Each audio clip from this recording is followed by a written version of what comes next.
আমাৰ সংবাদ মাধ্যমত প্ৰায় এটা কথা কৈছোঁ, আপোনালোকে সাক্ষী আছে যে আমাৰ শীৰ্ষ নেতৃত্বই যাকে টিকেট দিব তাকেই আমি অন্তঃকৰণৰ সৈতে আমি কি কৰিম মানি লওঁ। আৰু মই কেতিয়াও পূৰ্বৰ বিধায়কৰ দৰে মই কেতিয়াও বিশ্বাসঘাতকতা নকৰোঁ। এই কথাখিনি মই এতিয়া কৈ আছিলোঁ, তেতিয়া নিশ্চয় আপোনালোক আছিলে।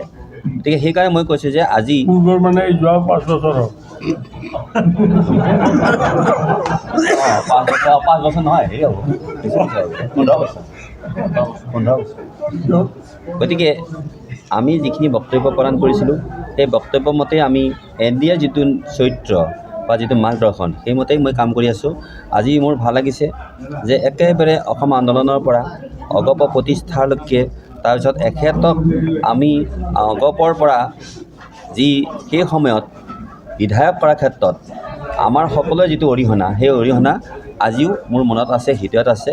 আৰু আজি আকৌ এটা নতুন মূৰ লৈছে যে এতিয়া NDAৰ এগৰাকী শক্তিশালী আমাৰ নেতা হিচাপে তেখেতেও আজি যিটো নেকি এটা ইতিবাচক পদক্ষেপ হাতত ল'লে, তাৰ কাৰণে মই তেখেতক গুৰুত্বপূৰ্ণ এই কথাখিনিৰ কাৰণে আজি এই সভাখনৰ মূল উদ্দেশ্যত তেখেতে সুন্দৰ ইতিবাচক কৰি পেলোৱাৰ কাৰণে মই আন্তৰিক শ্ৰদ্ধা আৰু সম্ভাষণ মই নিবেদিছোঁ। আৰু এইটো কথাও মই কৈছোঁ যে আমাৰ আজি চিপাঝাৰ সমষ্টিৰ যিমানবোৰ সমস্যা, যি সমস্যাসমূহ কিয় হৈছে, যে এটা কাৰণে হৈছে যে আমাৰ সমষ্টিটো আগতকৈ ডাঙৰ হৈছে। আৰু ডাঙৰ হোৱাই নহয়, যে যিবোৰ মানে আহি পৰিছে আমাৰ সন্মুখত কিছুমান গুৰুত্বপূৰ্ণ আমাৰ নিৰাপত্তা বা আমাৰ অন্যান্য উন্নয়নৰ কিছুমান নতুন নতুন দিশ, আৰু আমাৰ যিটো নেকি শক্তিশালী এটা আমি আমাৰ যিটো নেকি সকলোৱে জানে যে এইটো এটা কি হৈছে, এইটো এটা এনেকুৱা এটা সমষ্টি হৈছে, সেইটো হৈছে কি যে আমাৰ এইটো খিলঞ্জীয়া সমষ্টি হৈ পৰিছে। খিলঞ্জীয়া সমষ্টি কৰিবৰ কাৰণে যিটো নেকি আমাৰ সপোন, সেই সপোনটো পূৰ্ণ কৰিবৰ কাৰণে এখেতসকলে যেতিয়া দাদাসকলে তেতিয়া আগতেই তেওঁক প্ৰচেষ্টা গ্ৰহণ কৰিছিল, এতিয়া তাত নতুন মাত্ৰা দিবৰ কাৰণে তেখেতৰ সুযোগ আহিছে, আমাৰো সুযোগ আহিছে। দুয়ো হাতে হাত মিলাই আমি চিপাঝাৰ শক্তিশালী কৰিম আৰু চিপাঝাৰৰ NDAৰ ঐক্যতা দুৰ্গ কৰি পেলাম।